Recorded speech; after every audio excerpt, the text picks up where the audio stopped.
ओम शांति।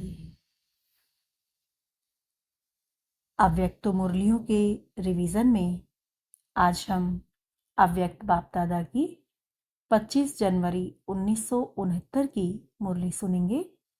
मुरली का सार है, समर्पण की ऊंची स्टेज, श्वासों श्वास स्मृति। बाबा ने कहा, अव्यक्त स्थिति में स्थित होकर अव्यक्त को व्यक्त में देखो।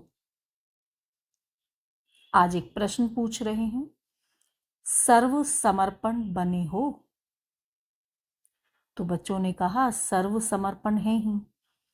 यह सभी का विचार है या और कोई और विचार है? सर्व समर्पण किसको कहा जाता है? सर्व में यह देह का भान भी आता है। देह ले लेंगे तो देनी भी पड़ेगी, लेकिन देह का भान तोड़कर समर्पण बनना है। आप क्या समझते हो? देह के अभिमान से भी संपूर्ण समर्पण बने हो? मर गए हो व मरते रहते हो। देह के संबंध और मन के संकल्पों से भी तुम देही हो।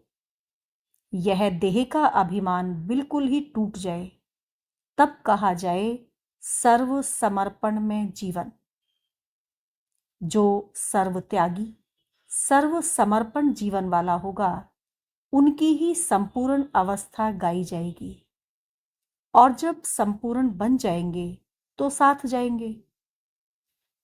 आपने शुरू में संकल्प किया था ना कि बाबा जाएंगे तो हम भी साथ जाएंगे, फिर ऐसा क्यों नहीं किया?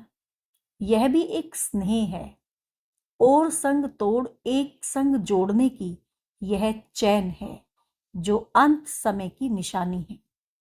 जब कहा था तो क्यों नहीं शरीर छोड़ा? छोड़ सकते हो, अभी छूट भी नहीं सकता, क्योंकि जब तक हिसाब किताब है अपने शरीर से, तब तक छूट नहीं सकता। योग से भी या भोग से, योग से या भोग से हिसाब किताब चुकतू जरूर करना पड़ता है। कोई भी कड़ा हिसाब किताब रहा हुआ है तो यह शरीर रहेगा, छूट नहीं सकता। वैसे तो समर्पण हो ही, लेकिन अब समर्पण की स्टेज ऊंची हो गई है। समर्पण उसको कहा जाता है जो श्वासों श्वास स्मृति में रहे, एक भी श्वास विस्मृति का ना हो। हर श्वास में स्मृति रहे। और ऐसे जो होंगे उनकी निशानी क्या है? उनके चेहरे पर क्या नजर आएगा? क्या उनके मुख पर होगा? उनके मुख पर क्या होगा मालूम है? हर्षित मुख। हर्षित मुक्ता के सिवाय और भी कुछ होगा? जो जितना सहनशील होगा, उनमें उतनी शक्ति बढ़ेगी। तो सहनशीलता क्या करती है? हमारी शक्ति को बढ़ाती है।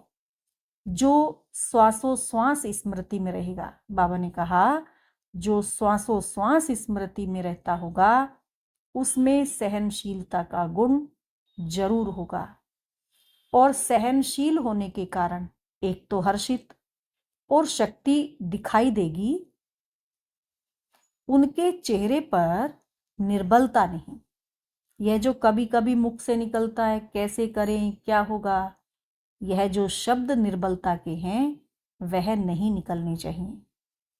जब मन में आता है तो मुख पर आता है, परंतु मन में नहीं आना चाहिए। मन मनाभव मध्याजी भाव। मन मनाभव का अर्थ बहुत गुह्य है।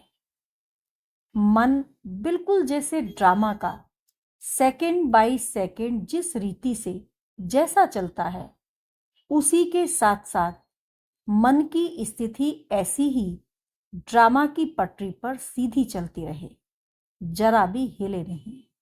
चाहे संकल्प से, चाहे वाणी से, ऐसी अवस्था हो। ड्रामा की पटरी पर चल रहे हो, परंतु कभी कभी रुक जाते हो।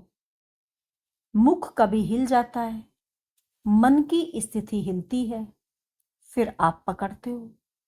यह भी जैसे एक दाग हो जाता है।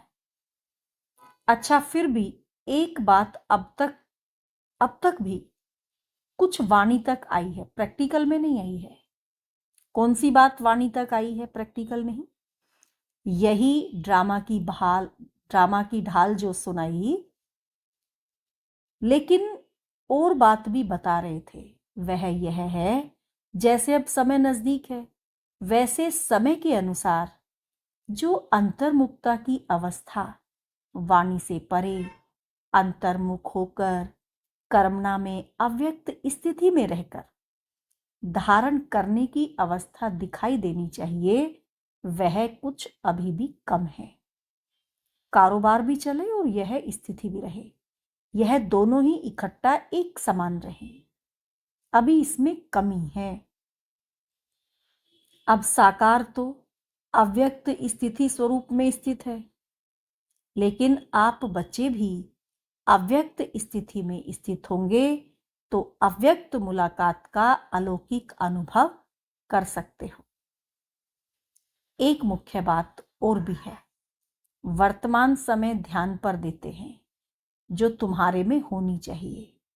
वह कौन सी? कोई को आता है जो मुख्य साकार रूप में भी कहते थे, साकार बाबा भी कहते थे, अमृत वेले उठना। अमृत वेले का वायुमंडल ऐसा ही रहेगा। साकार में अमृत वेले बच्चों से दूर होते भी मुलाकात करते थे, लेकिन अभी जब अमृत वेले चक्र लगाने बाबा आते हैं तो वह वायुमंडल देखा नहीं है। क्यों? थक गए? इस अमृत वेले के अलौकिक अनुभव में थकावट दूर हो जाती है, परंतु यह कमी देखने में आती है।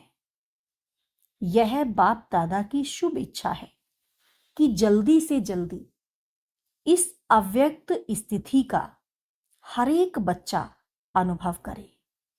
वैसे तो आप जब साकार रीति से मिलते थे तो आपकी आकारी स्थिति बन जाती थी। अब जितना जितना अव्यक्त आकारी स्थिति में स्थित होंगे, उतना ही अलौकिक अनुभव करेंगे। तो साकार में रहते भी हमारी स्थिति कैसी हो? अव्यक्त स्थिति हो। तभी हम अव्यक्त बाप दादा के साथ मिलन का आनंद ले पाएंगे। अच्छा, ओम शांति।